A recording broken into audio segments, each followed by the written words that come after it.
Hey, our next section is normal pregnancy events. We're going to look at a variety of different events, particularly in the first, second, and third trimester. First of all, what do we mean by trimesters of pregnancy? Well, trimesters are really very artificial. There's nothing biological about trimesters. The first trimester we typically think of as starting with the last menstrual period. You understand that there is no pregnancy prior to conception. But when we look at trimesters, we typically think of 40 weeks and we divide it by 3.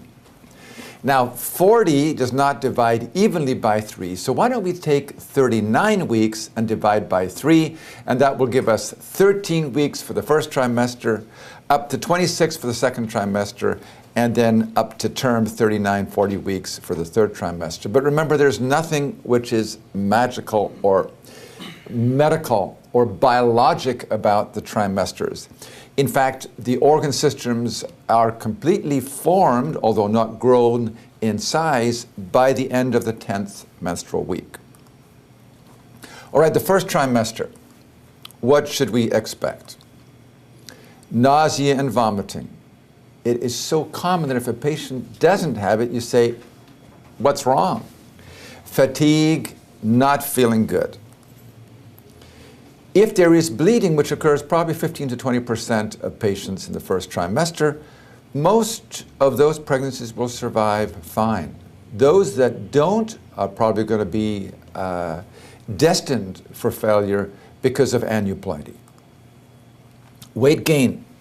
We typically think of 5 to 8 pounds of weight gain in the first trimester. Now, where does that come from?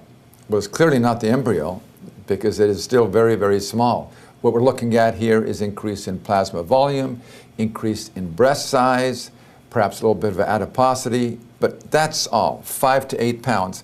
In terms of complications, the most common is spontaneous abortion, and in most cases, there is little that one can do or should do, because this is usually nature taking care of a major problem anyway. This illustration looks at gestational age in weeks and plots the frequency of nausea and vomiting with the beta-HCG levels. And you notice they're not perfectly matched, but I don't think it is an accident that they are so closely related. There is evidence to suggest that patients who have a molar pregnancy with very high levels of beta-HCG can have severe hyperemesis. And as the beta-HCG level falls, the nausea and vomiting gets better. So there's probably some relationship to that. If a patient in the first trimester suddenly loses the nausea and vomiting, then you wonder, is the beta-HCG falling? Let's look at second trimester. This is now up to the 26th week. Feeling of well-being. The nausea and vomiting is gone. The fatigue is usually less, and now she's feeling better. Particularly on patients who have twins, triplets, I say, enjoy it, because this is probably going to be the best time of the pregnancy for you. If there is significant pain, it is most likely round ligament pain. Round ligament pain is really a diagnosis of exclusion. If you move the uterus to one side, you'll feel the pain from the stretching of the round ligament. At least that's what we assume it is. On the other side, you move it in the other direction. It is managed conservatively. There is no anatomic, histologic finding which will confirm it. It is really more of a diagnosis of exclusion.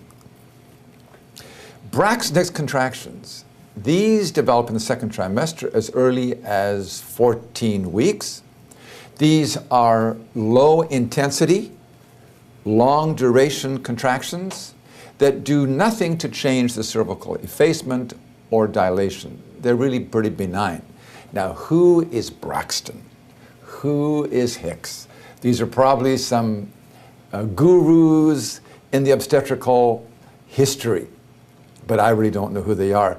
But almost every patient knows about Braxton Hicks contractions. Very common. Quickening, we already talked about this briefly. Quickening is the maternal sensation or perception of fetal movements. And that will happen 16 to 18 weeks in a multigravida, 18 to 20 weeks in a primigravida. Weight gain is really more a consistent gain in weight rather than total weight gain. We would like to see about a pound a week after the first trimester. So if we put that together, if we have in the first trimester 5 to 8 pounds, and then we look at subsequently a pound a week, we're looking about a 30-pound weight gain for the entire pregnancy. Complications, very minimal. Once you make it through the first trimester, it's probably going to be pretty good sailing until you get to the third trimester. Unlikely to develop preeclampsia, unlikely to develop gestational diabetes in the second trimester, unlikely to have a spontaneous pregnancy loss because the aneuploidies which have been severe have probably already been spontaneously aborted. Third trimester. This is from 26 up to delivery, 40 weeks. What can we expect? Now, because of the increasing size of the uterus, because of the stress on the ligaments, because of the change in posture, not feeling as good, and particularly where you have multiples, twins, and triplets.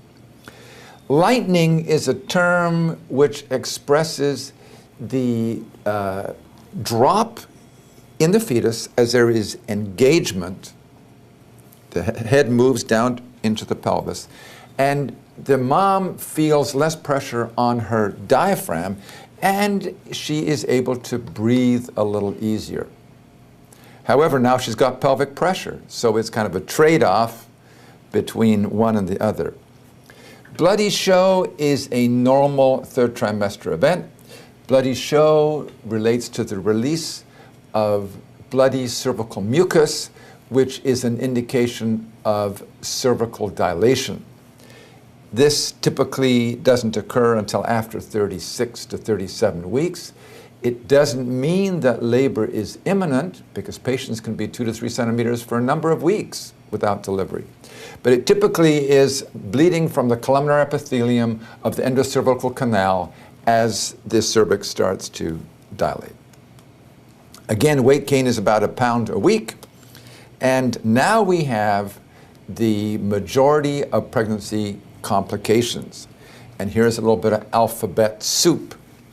PROM, premature rupture membranes, PTL, preterm labor, PIH, pregnancy-induced hypertension, UTI, urinary tract infection, GDM, gestational diabetes. These are all more likely to develop in the third trimester, and that's why we see the patient more frequently once she gets into the third trimester, particularly toward the latter part of it. These are the recommendations of the American College of Obstetrics and Gynecology for weight gain during pregnancy. I don't think it's important that you memorize these, but just to get a feel that a normal patient who is normal weight is 25 to 35 pounds. Women who are underweight should gain more. Women who are overweight, and we can say that underweight is less than 90% of ideal body weight. Overweight is over 130% of ideal body weight. A woman who is obese, which is a body mass index over 30 to 35, should gain only 15 pounds. And that is the end of this section, normal pregnancy events.